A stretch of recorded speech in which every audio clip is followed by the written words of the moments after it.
Bonjour, bienvenue dans cette vidéo où nous allons vous présenter le cabinet d'infirmière libérale Gros-Beau-Guillou de Nevers. Quelles sont les études à faire après le lycée pour exercer ce métier? Pour exercer ce métier, il faut tout d'abord passer un concours d'entrée. Il comporte une épreuve écrite et une épreuve orale. Une fois ce concours obtenu, il faut suivre une formation de 3 ans. Un diplôme d'État est délivré à l'issue de la formation à la condition que tous les examens théoriques et les stages pratiques aient été validés. Cependant, il arrive parfois que certains étudiants cessent leur formation une fois la première année validée. En effet, la première année validée, ils ont la possibilité de travailler en tant qu'aide-soignante. Dans ce métier, il existe plusieurs statuts.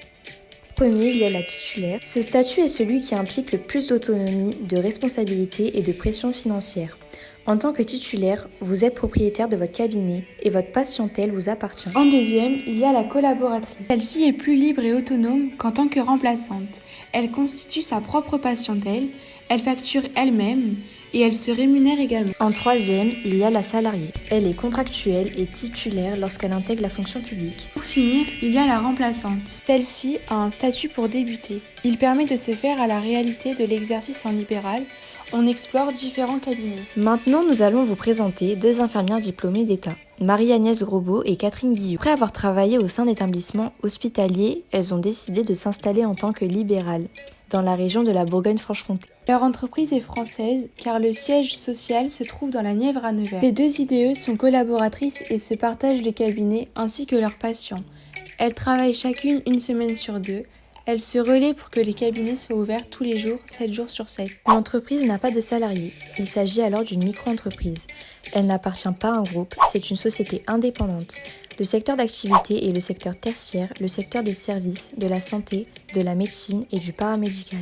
Elles réalisent principalement leurs soins à domicile des patients grâce à leur voiture de fonction qui est considérée comme un outil de travail. Leurs fournisseurs sont Bastide, Urgo et Bernamont.